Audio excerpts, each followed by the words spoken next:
坐吧。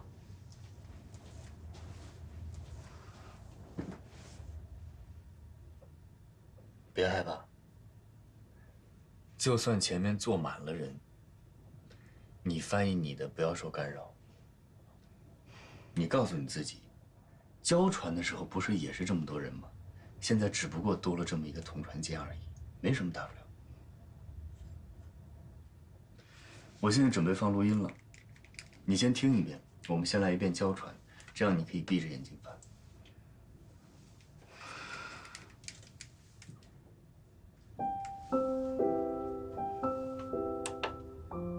欧盟的象征标志为盟旗、盟歌、名言多元一体，以及5月9日的庆典日。Les symboles de l'Union européenne sont le drapeau européen, l'hymne européen, la devise unie dans la diversité et la journée de l'Europe le 9 mai. 很好。接下来我们试着把眼睛睁开，好吗？那好，我们一步一步慢慢来。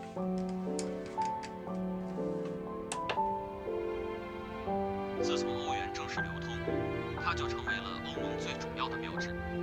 欧元是把欧洲人民联合起来的具体的、物质的联系。第3个重要标志，欧洲议会，统一及民主的价值见证。自从1979年来，欧洲议会议员通过普选产生，选举事件被作为欧盟建设的关键时刻之一。此时政治意义的欧盟成为了人民大众的欧盟。Depuis sa mise en circulation, l'euro est devenu un symbole majeur de l'Union européenne. L'euro est le lien concret, matériel, qui unit les peuples européens entre eux. Troisième symbole important, le Parlement européen témoigne des valeurs d'unité et de démocratie. Depuis 1979, les députés européens sont élus au suffrage universel. L'événement est présenté comme l'un des moments clés de la construction européenne, celui où l'Europe politique devient une Europe des peuples. 非常好。接下来，我们试着同船怎么样？别紧张，别紧张，把眼睛睁开。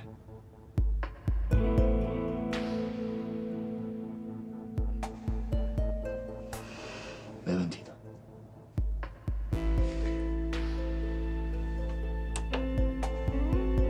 欧盟的象征标志为盟旗、盟歌、名言多元一体， Les 以及5月9日的庆典日。 européenne, 自从欧元正式流通，它就成为了欧盟最主要的标志。不行，欧元是把欧洲人民联合起来的具体的。不行，我看到外面我就觉得心慌。这绝对不是身体上的问题，这是心理问题。刚才你还好好的，你告诉我你什么感受？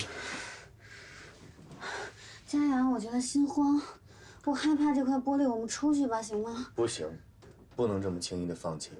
你告诉我你的感受，你为什么害怕这块玻璃？这块玻璃到底怎么带给你不舒服的感觉了？我不清楚，我也说不出来。不行，一定得说。我真的不知道。说出你的感受。你现在是什么感觉？我就是觉得心慌。我看着前面一排排的座椅，我觉得上面都是人。有人怎么了？交船的时候不是也都是人吗？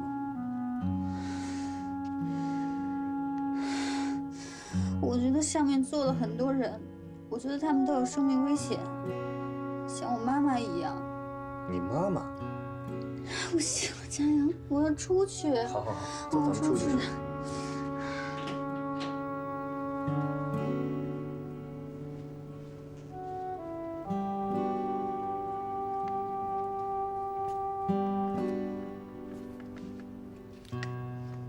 喝口水。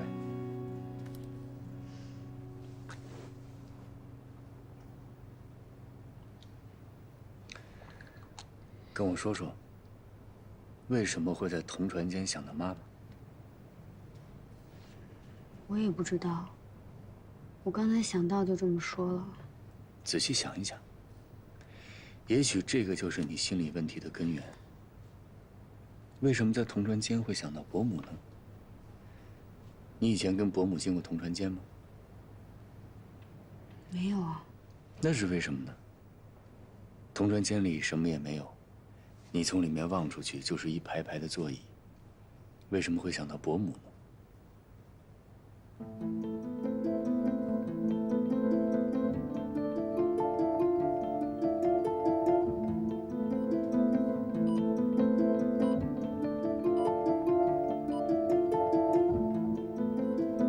想到什么了？佳言，我好像找到我自己害怕同船间的原因了。我以前只跟你说过，我妈妈得病了，但没跟你说过具体的，对吧？大一那年，我妈妈开始经常会打嗝，我们以为她是犯了肠胃炎之类的肠胃病。后来有一阵，她开始晕倒，我们就把她送到医院。医生告诉我们，她得了海绵状脑部血管瘤。海绵状脑部血管瘤，那不是我哥的研究方向吗？对，我也是后来才知道佳明转研究这个。医生说我妈妈的这个病是长在脑干部位，压迫了中枢神经。如果颅内出血的话，就必须要动手术。就算动手术，也只有50%的成功率。而且就算手术成功，也还是有可能会复发。所以那个时候，我觉得自己整个人都绝望了。我那段时间觉得自己一直处于精神抑郁的状态，所以才想要去看心理医生，才认识了高佳明。没想到你承受了这么多东西。好了，这些事儿都过去了。从今往后，有任何困难，我和你一起面对。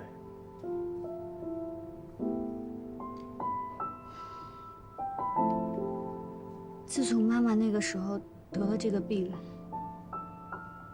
我就特别害怕医院。因为我到现在还记得，妈妈做完手术的时候，有48个小时还要待在重症监护室进行观察。我当时站在外面，隔着那层玻璃，看着我妈妈，她躺在里面一动不动，因为做手术把头发全都剃了。我真的很想去抱抱她，去摸摸她，但是因为隔着玻璃我做不到。我心里又很害怕，那段时间我觉得自己的心都被掏空了。我明白了，这个就是你心慌的由来。我大学的时候第一次进同船间，我就当时一直心慌，没办法翻译，我就一直想逃避。刚才多亏你一直强迫我待在同船间里，不然我到现在都不知道自己为什么害怕同船。这下好了，问题找到了，我们现在就想办法去解决。如果解决不了呢？如果我就是没办法进行同船呢？你看，你又来。昨天我还在担心，你这是与生俱来的天性，今天就找到问题的根源了。只要不是天性，就一定有办法克服。就像翻译一样，有的人翻译速度很快，但是准确率很低。有些人翻译速度很慢，但是准确率高。每个人都有自己的短板，但只要有意识提高自己的短板，就能增加综合素质。那你的短板是什么？就是你啊！告诉你，田主任都认为你能成为一名好的翻译。我怕让你们失望。只要你不绝望，就一定有希望。太好了！看来我这一晚上没睡没有白费，我们有突破性进展。走，带你吃早餐去。你真傻，你怎么真在这儿等了我一晚上啊？离家布的会还有一定的时间，我先陪你回家，你去洗个澡。好，走。老慢点。哎呦，昨天晚上在你家睡了。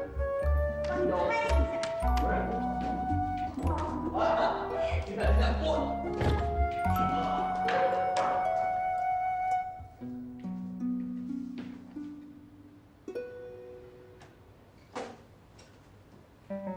变态，给你煮了白粥，在厨房搁着呢。变态，别忘了啊，药不能停，没事别找我。哦，还有，只许膜拜我，不许爱上我。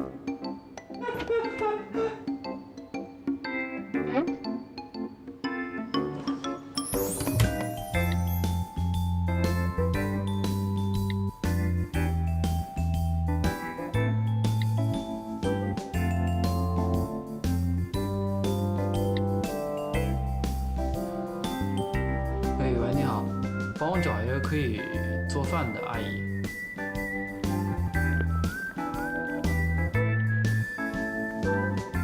先生，粥马上就好了。啊，谢谢啊。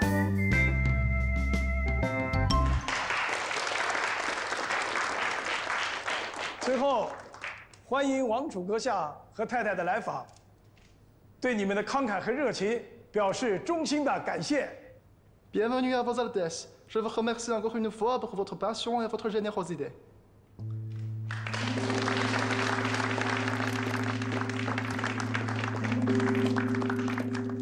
你们的翻译很快。馆长可能一时紧张，忘了修改演讲稿。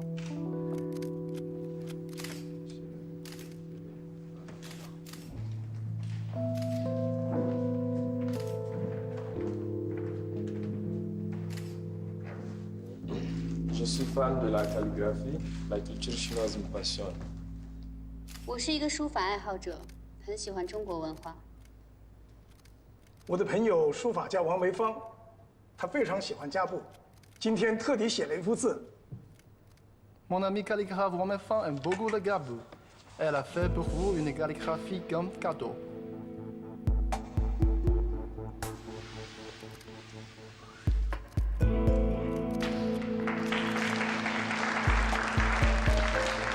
Ah, quel beau caractère. À Kaboul, la situation des femmes s'améliore chaque année. Et pas mal de femmes deviennent artistes. Et je m'engage personnellement à l'amélioration des conditions de vie des femmes. Et pour cette même occasion, nous pouvons profiter pour inviter Wang Meifang à visiter le Kaboul. 好字，在家部，女性的地位也在逐年提高，也有不少女性成为艺术家。她本人也致力于提高女性地位。啊，王梅芳非常尊重女性，她也有很多女弟子。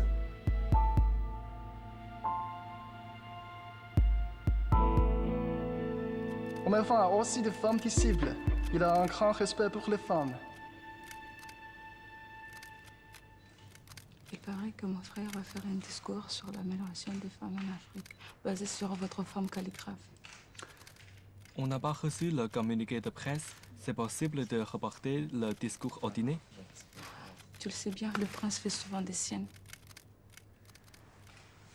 台上出了点误会，王梅芳是个男的，你去跟王子解释一下。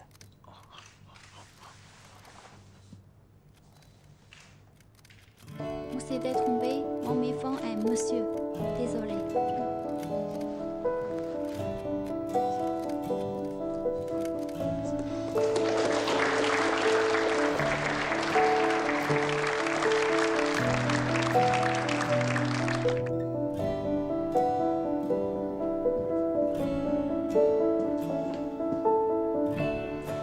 拿到了，还有多长时间？从现在到宴会开始还有3个小时。 你们抓紧翻，一会儿我过来校对。好。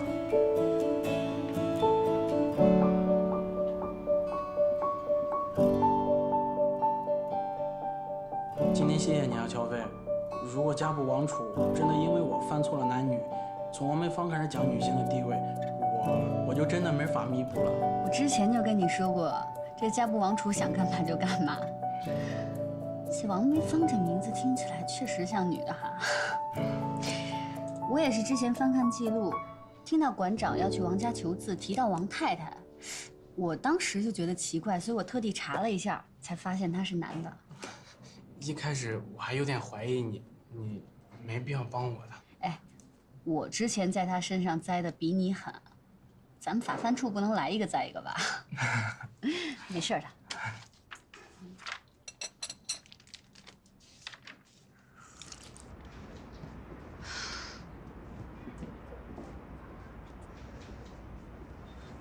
218路车是在这坐吗？你的车呢？放单位了。那你明天怎么办啊？坐公车呀，在公车上偶遇，应该不会有人说闲话了。你不用这样吧？今天翻译表现不错。饿了吧？我让礼宾部的同事给咱俩留盒饭了，你也没吃。去我家吃吧，我们家还有速冻面。累了一天还吃速冻食品，多可怜！你来我们家，我给你做。别做了，多麻烦呀！我冰箱里还有寿司。那不还是速冻？不是速冻的，我做的。哟，你还会做寿司呢？那是，会做的多着呢。你还会做什么呀？你想吃什么？广东菜、粤菜啊，不是广东菜就是粤菜啊。川菜。日本阿姨，下班前请帮我从楼下日料店打包2人份寿司，还有天妇罗。我半个小时以后到，东西放下你就可以走了。谢谢。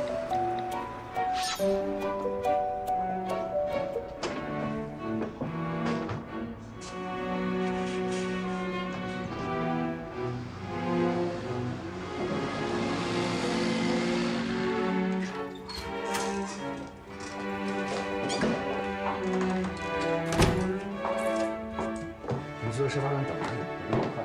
我帮你啊。不用不用，你坐着等。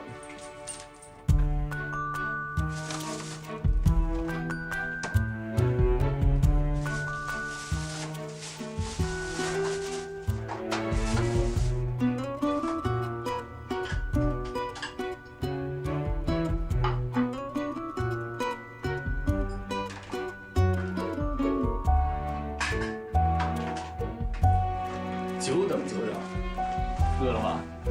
简单营养有健康。哎呦，白马庄园呢？你认识啊？喜欢吗？关于这个酒的特色还有历史，我能跟你聊一下午，但是我好像只喝过一次。为什么只喝过一次呢？大部分人都只喜欢拉菲。有品位。有品位吧？像你这种理论家是怎么成为侍酒师的呀？我呢，就是把喝红酒当成背单词，我喝一次我就得牢牢记住它，然后我多读那些专业的书。我没喝过，我气势上要过硬啊。比如呢？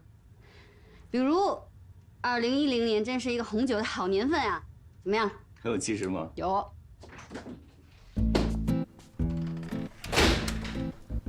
哎呀，刚刚好，刚刚好。店里的人说啊，天妇罗凉了就不好吃了。我把寿司先拿上来，又下去买了这个。你们先吃，我就先走了啊。不懂理论也可以做寿司哈。阿姨，稍等一下。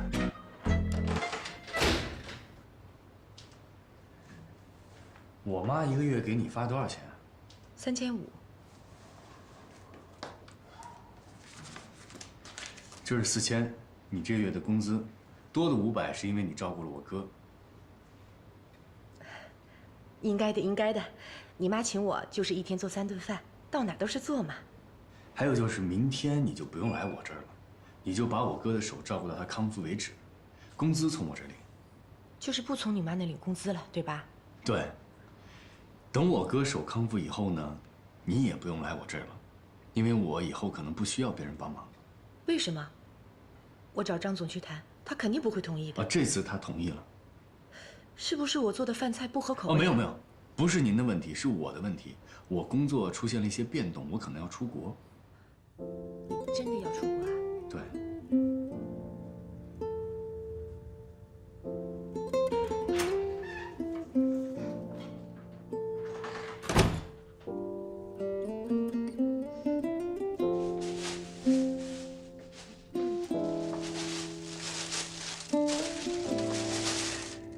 是吧？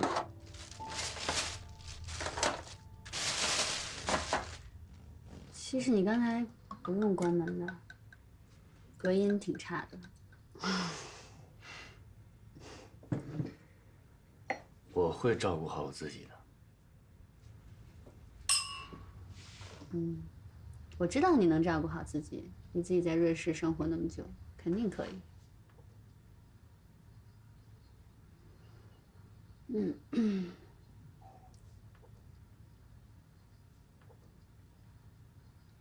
啊，对了，你什么时候走啊？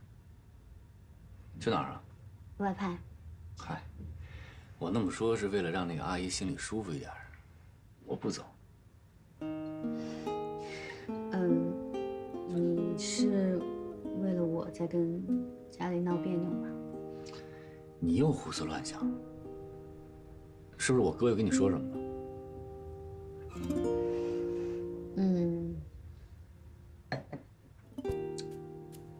其实我想过，我是你的实习生嘛，你对我好的话，别人会说你是在偏袒；你对我严格，大家也会说你在装什么样子啊这种。所以只要我跟你在一起，我们的关系就会成为你事业上的屋顶。大家会一直拿我跟你在一起这件事情来说事。我不在乎，我也不害怕。我难道还要靠别人怎么说我活着吗？我只会听从我自己内心的声音。对了，跟你说件正事儿。关于你进黑匣子有心理障碍的问题，我咨询了我心理学的朋友，他们还是觉得你这种问题需要正向引导，积极的去面对，还是要多进同传间去练习。不想积极面对，一吃饭你跟我说这个干嘛呀？你先别嫌烦，这是个问题，我们得解决。你对同传间有畏惧，我一定要帮你打破这个心理障碍。所以，从明天开始，每天我带你进一次同传间。你进去的多了，你自然而然就觉得这是一件很自然的事情，你就不会有这么大的心理负担。起码再听到黑匣子，你不会有这么大的反应。哎呦，别唧唧歪歪了，来，干杯！祝你早日克服同传障碍。我拒绝。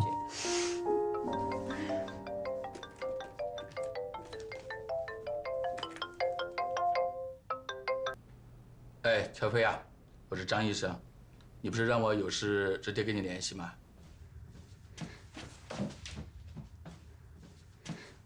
张医生，是不是我妈妈的手？不是的，是今天你妈妈来复查的时候呢，晕倒了，后来呢就恢复知觉了。我带她去神脉检查了一下，还是她的老毛病了，海绵状血管瘤。我记得你跟我说过，你一直想替你妈妈在上海做介入手术。对，医生也说了，一直在等待时机，因为血管瘤长在脑干部位。所以风险很大。是的，我们这儿神脉的李主任也这么说。你不用太担心 ，CT 显示的情况呢还算良好，边界也清晰。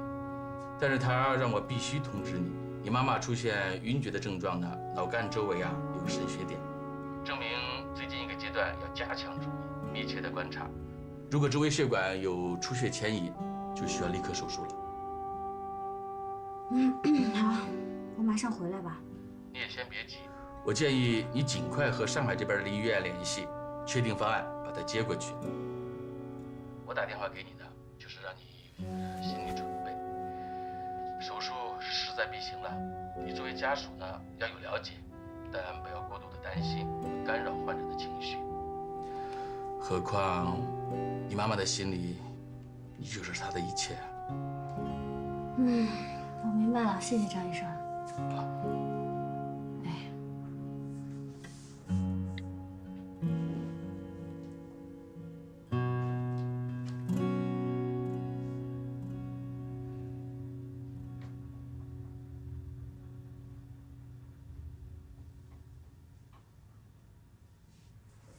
伯母有事儿，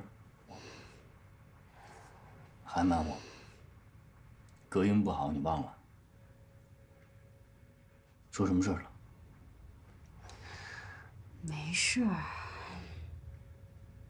不想连累你。我起码可以帮你们联系莫雷，帮你们找医生。你知道吗？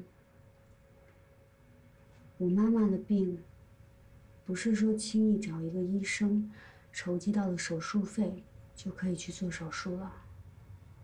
以她的年纪，还有她的病情，要做介入式手术，必须要有最大的把握。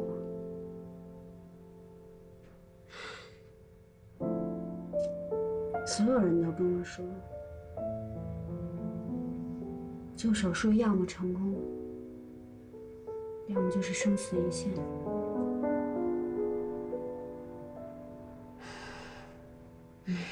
你放心吧，这些经济上的还有心理上的压力，我自己扛得住，我不会拖累你的。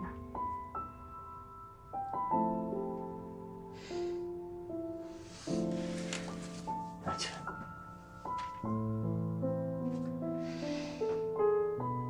你不想连累我的真实意思就是，我们俩的情分还没有到你愿意连累我的程度。这么见外的话以后不许说了。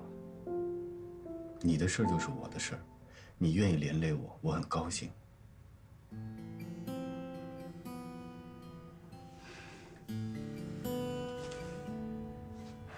谁？你有没有在想我？怎么一想到你，别害怕，我在这儿，咱们一起想办法。谁？从遇见你那天起，我是不是就深深爱上了你？不管爱你值不值得，我只要简单的快乐。不管是对错的选择，只要爱了就不会割舍。Mon chéri，相信我，如果世界没有了你，爱情就失去所有的意义。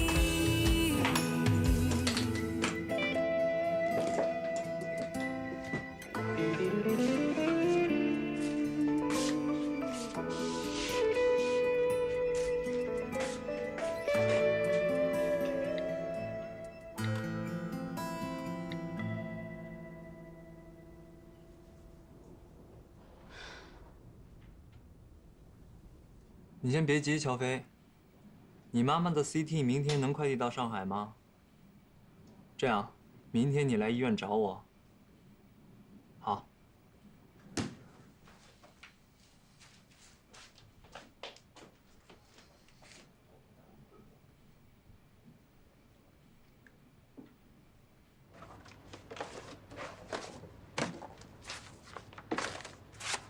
你好，佳雅。找什么呢？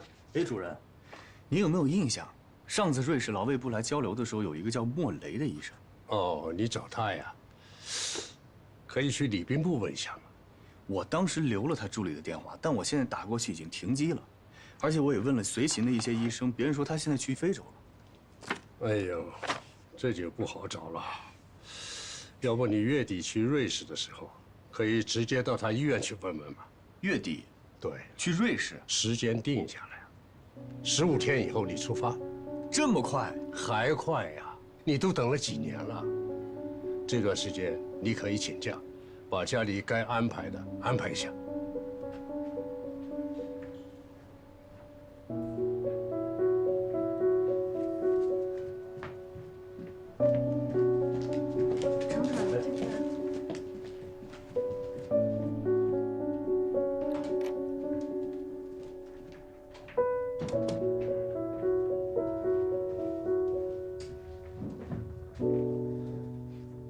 主任，啊，这次能不能别派我去瑞士了？为什么呀？这么好的机会，我家里有点事儿。什么事儿比你的事业更重要？外派的机遇难得，可遇不可求啊。我知道机会很重要，但是我觉得我还没有做好准备。还有就是我家现在出了点事儿，我不想离家太远。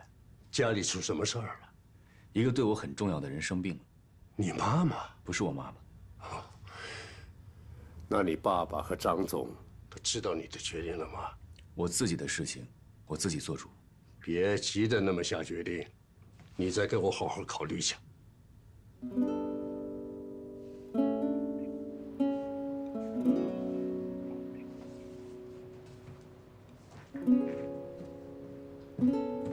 看什么呢？这么入迷？非洲的君主制。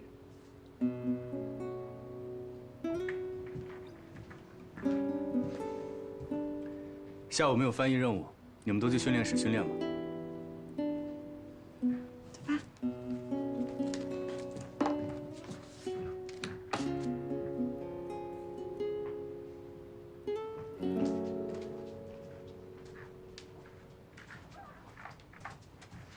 老田啊，我很好。哎，老程他也很好啊。我们家人都很好，你什么意思呀？啊，盼着我们家谁得点病啊？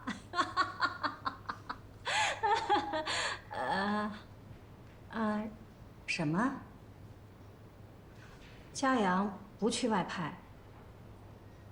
哦，大概我知道一些事情。不是家里的。行吧，好，祝你身体好。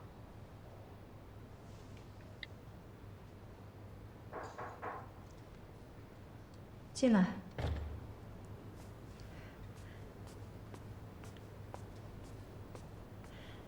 张总，耶，你怎么来了？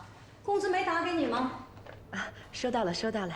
我是来退工资的，嘉阳已经给我了，你再给就多了。哦，他怎么说的？他说以后我的工资就他给，但是要我去照顾佳明，等佳明的手完全康复了，他再给我找新的工作。新的工作？嘉阳是不是要外派呀？不知道。我估计大概是他谈恋爱不好意思了。昨天他带回来一个姑娘，长得还挺漂亮的。是不是佳明隔壁的女孩？佳明隔壁住的是谁？我不知道啊。对了，佳明的手怎么样了？他每天练习着缝合，缝个橘子都合不拢，看他挺受罪的。这孩子真是太执着了。这医院里又不是只有他一个外科医生，干嘛这么拼命？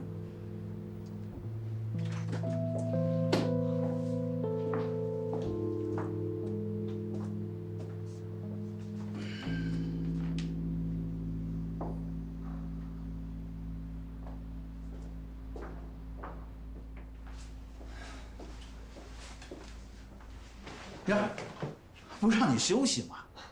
在家待着不踏实。哟，你呀，让你做2台手术啊，你什么就踏实了。走。我这次来找您啊，就是想跟您说这件事儿。我的手恢复的不是很好。那天的手术不是很成功吗？手术的时候吧，可能太专心了，觉得没什么，手术完就不行了。哦，这样，我安排医院的专家给你会诊一下。哎，主任，我想再观察一段时间，毕竟我这伤啊刚好，而且我暂时还不想让别人知道。好，我明白。主任啊，我其实是有件事求您的。我有一亲戚，他得的是脑干中枢神经区域的血管瘤，一直在等待最佳手术时期了。如果可能，我想请您和莫雷一起主刀。本来呢，我是想带他去瑞士做手术，但是我担心这个飞机啊会对他的颅内压有影响。你担心是有道理的。那这种手术呢，我建议还是在国内做。现在啊，我们国家的医学水平，尤其是临床，那在世界上啊是属于领先的。至于这个主刀医生啊，你也知道，我有一段时间没做过介入手术了。做这种手术啊，最重要的是配合。要是你的手没有受伤，你就是我们医院甚至是上海最合适做这种手术的人。现在我们医院呢，这方面临床经验除了你，最丰富的也就是赵金良医生了。你可以跟他商量一下。主任，我再考虑一下。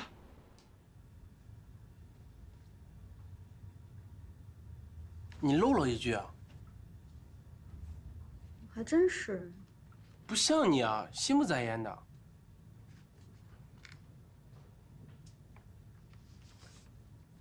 总感觉今天处理怪怪的。哪天不都这样吗？我去趟厕所啊。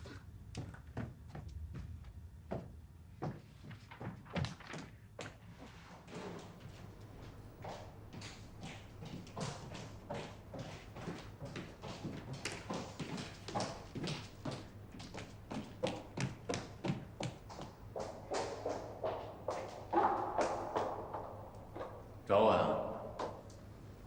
你外派的时间是不是快定了？怎么了？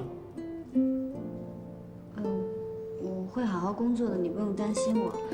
如果有假期的话，我去看你。你还要去看我呀？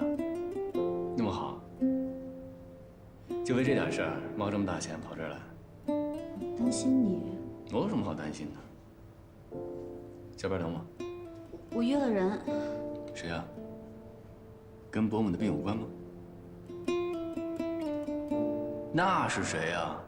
比我还重要。就吴佳怡呀，还能有谁啊？我跟他早就约好了。那你们在哪儿？我去接你。还没最后定在哪儿呢，我结束了去找你吧。行。那晚上我在家里等你。快回去。快点。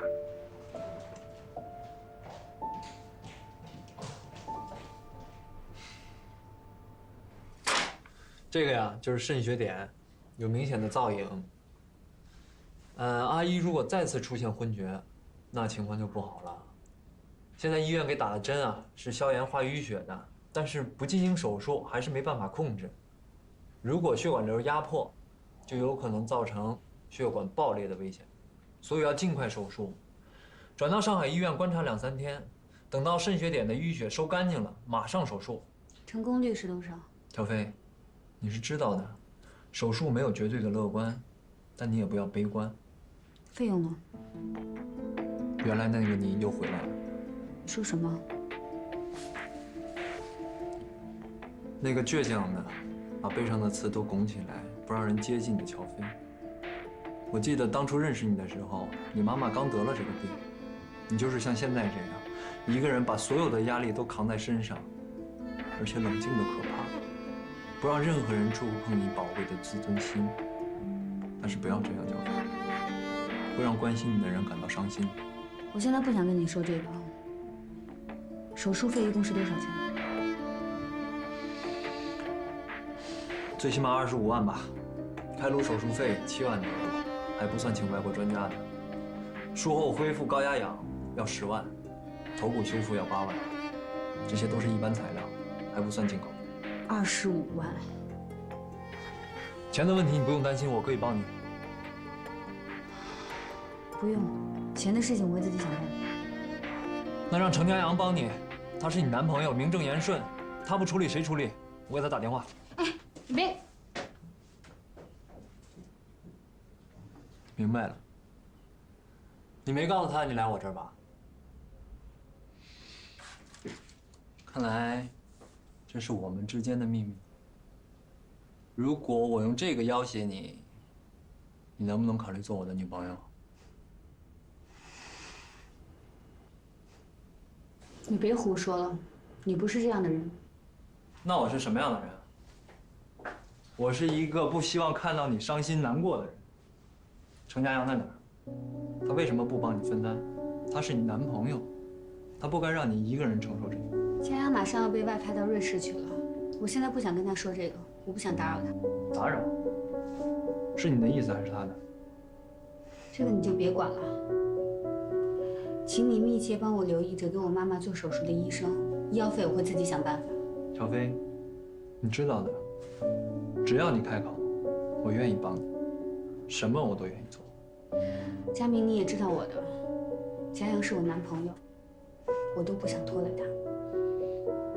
你这种性格的，有的人会认为你太替别人着想，有的人呢，又觉得你太爱逞强。你知道我怎么看吗？随便你怎么看。我觉得你两者都有，一方面你太善良，又太爱替别人着想；另一方面你又太固执，太爱逞强。没事儿，就算程家阳靠不住，我总在身边吧。有什么我可以帮你的，尽管告诉我。